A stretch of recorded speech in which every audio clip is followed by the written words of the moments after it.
नमस्कार, मैं हूं डॉक्टर दीपिका कौशल, एक होम्योपैथिक डॉक्टर, क्लिनिकल न्यूट्रिशनिस्ट, एक योगा टीचर, जी हाँ, एक स्ट्रेस मैनेजमेंट इंस्ट्रक्टर भी। आज हम बात करने जा रहे हैं डिफरेंट डिजीज़ के बारे में, लेकिन उनका जो कॉज है, योगिक कॉन्सेप्ट के अकॉर्डिंग उनका रूट कॉज क्या है, हम वो समझेंगे। सबसे पहले आपको मुझे ये बोलना होगा, क्या आप शॉर्ट टेम्पर्ड हैं? क्या आपको गुस्सा जल्दी आ जाता है, या आप एकदम से आउटबर्स्ट आपका बहुत जल्दी हो जाता है? मुझे लगता है हम में से बहुत लोगों का आंसर यस होता होगा, और ऐसा होता भी है, राइट।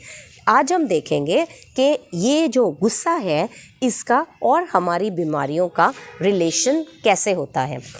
देखिए, अगर हम 1980 या 1990 के टाइम की बात करें तो हम लोग फ्रीक्वेंटली सुनते थे डिप्थीरिया के बारे में, प्लेग के बारे में, ट्यूबरकुलोसिस, ये बीमारियां थी जो 1980s 1990s में हम लोग इनके नाम सुनते थे। लेकिन आजकल क्या हम ये सुनते हैं? आजकल हम सुनते हैं हाई बीपी के बारे में, स्ट्रोक के बारे में, हार्ट अटैक के बारे में, किडनी प्रॉब्लम्स के बारे में, थायराइड, डायबिटीज़, राइट। ये सब जो ट्रेंड चेंज हो रहा है, आपने कभी नोट किया? बीमारियों का ट्रेंड भी चेंज होता जा रहा है। ये सब बीमारियां नॉन कम्युनिकेबल डिजीज़ेज़ हैं और ये साइकोसोमैटिक डिजीज़ेज़ के अंडर आती हैं। नाउ साइको क्या है? हमारा माइंड। सोमा होती है हमारी बॉडी। तो ये सब साइकोसोमैटिक कैटेगरी की जो बीमारियां हैं वो हमारे माइंड से रिलेटेड हैं।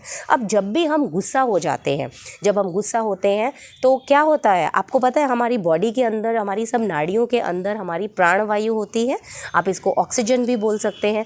तो जैसे ही हम गुस्सा होते हैं हमारी प्राणवायु डिस्टर्ब हो जाती है। तो डिफरेंट चैनल्स जो होते हैं, इनको डिफरेंट नाड़ीज़ को डिफरेंट चैनल्स बोलते हैं। इन चैनल्स में हमारी प्राणवायु जब हम नॉर्मल होते हैं, नॉर्मल फ्लो में जाती है। लेकिन जैसे ही हमारा agitated mind full of anger या फुल ऑफ स्ट्रेस कह लो, या फिर बहुत भगदड़ में होता है, चाहे वो भगदड़ मेंटल लेवल की हो, चाहे वो फिज़िकल लेवल की हो, इस सिचुएशन में हमारी प्राणवायु की जो स्पीड है, उसकी जो गति है, वो डिस्टर्ब हो जाती है। अब डिफरेंट चैनल्स में जो हमारी प्राणवायु जा रही है वो डिस्टर्ब्ड वे से जाएगी। तो क्या होगा? एक जगह पर एक ऑर्गन को बहुत ज़्यादा प्राणवायु मिल जाती है, एक एंगल पर उसको, उस एरिया को वहाँ से आप लेसर सप्लाई हो जाती है, डिप्लीशन होना शुरू हो जाता है। तो आप इसको बैलेंस स्टेट बोलेंगे। इनडाइजेशन, एक्सेसिव डाइजेशन, भूख न लगना, आर्टरीज़ में क्लॉगिंग होना, ये सब प्राणवायु की डिस्टर्बेंस की वजह से होना शुरू हो जाता है। और हम लोग ये सोच भी नहीं पाते कि हमें क्या होता है। जब भी हम गुस्सा करते हैं उसी टाइम आपने देखा होगा हमारा हार्ट रेट कितना बढ़ जाता है, आपने कभी नोटिस किया है? और हाई बीपी के केसेस में तो आपको बहुत ही शांत रहना चाहिए।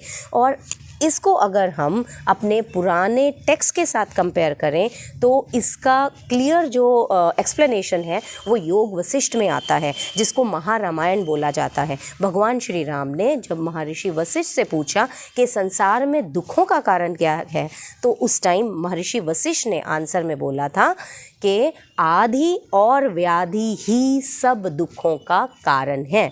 अगर आप आदि मतलब मेंटल डिसऑर्डर्स, व्याधि मतलब फिजिकल डिसऑर्डर्स, इन सब को अवॉइड कर देंगे तो आपको हैप्पीनेस मिल सकती है। और अगर आप इन दोनों को कंप्लीट इग्नोर कर दें, वो इग्नोरेंस कैसे ख़त्म होगी? सेल्फ नॉलेज से। सेल्फ नॉलेज क्या है? आपको अपना जो कैपेसिटी है, आपका जो क्या बोलते हैं, आपको अपनी पेशेंस जो है वो बढ़ानी है, प्राणवायु को संतुलित रखना है। प्राणवायु कैसे संतुलित रख सकते हैं? उन्होंने जो आंसर में बोला वो है प्राणायाम।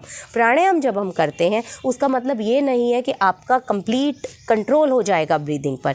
प्राणायाम में जो ब्रीदिंग होती है वो बहुत रिदमिक होती है।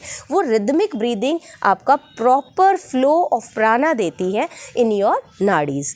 इसके बाद हम बात करेंगे तैत्तरीय उपनिषद के अकॉर्डिंग 5 कोशास की।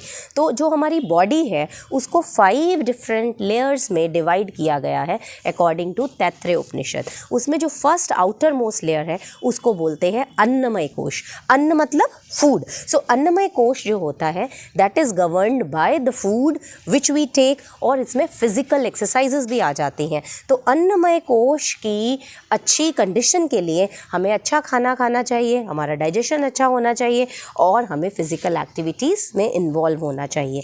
सेकंड कोश जो है वो है प्राणमय कोश। प्राणमय कोश की अच्छी कंडीशन के लिए आपको क्या करना होगा, उसको हेल्दी रखने के लिए प्राणायाम बताया गया है। थर्ड इज़ मनोमय कोश। मनोमय कोश हमारा मन, हमारी सोच। इसके लिए हमें क्या करना है, हमें अपने थॉट्स पॉजिटिव रखने हैं, हमारी थिंकिंग अच्छी होनी चाहिए। जैसे ही हम नेगेटिव थॉट्स को, अपने फियर्स को, अपने फोबियाज़ को ख़त्म करना शुरू करते हैं, हमारा मनोमय कोश अच्छा होना शुरू हो जाता है। और एक चीज़ बहुत ही इम्पॉर्टेंट आपको मैं यहाँ बताना चाहूँगी। आप देखिए, अगर इन कोशस को हम देखें, पहले आता है अन्नमय कोश, फिर आता है प्राणमय कोश, फिर आता है मनोमय कोश। आपने देखा अन्न और मन के बीच में प्राणमय कोश आ गया। तो ये जो प्राणमय कोश है ये ब्रिज है which is connecting our body as well as our mind. तो ये जो प्राणमय कोश बीच में पड़ा हुआ है, इसको कंट्रोल करने के लिए हमें रेगुलर प्रैक्टिस ऑफ प्राणायाम ज़रूर करना चाहिए। That is why pranayama is very important. It acts as a bridge between our physical body and our mental plane. और इसके बाद आ जाता है विज्ञानमय कोश। ये जो विज्ञानमय कोश है, जो हमारी बुद्धि है, यही डिफ्रेंशिएट करती है ह्यूमन बींग्स को एनिमल्स से। और लास्ट में आ जाता है आनंदमय कोश। आनंदमय कोश होता है स्टेट ऑफ कंप्लीट ब्लिस, जिसमें आपका सेटिस्फैक्शन लेवल बहुत ज़्यादा बढ़ जाता है। इसको समाधि की स्टेज भी बोलते हैं, लेकिन आजकल की मॉडर्न लाइफ में समाधि लेने के लिए आपको कहीं हिमालयाज़ में जाने की ज़रूरत नहीं है। It is a stage when you feel you are very comfortable and you are 100% satisfied and happy। फिर मिलूंगी अगले वीडियो में, तब तक के लिए स्वस्थ रहिए। अगले वीडियो में मिलते हैं। नमस्ते।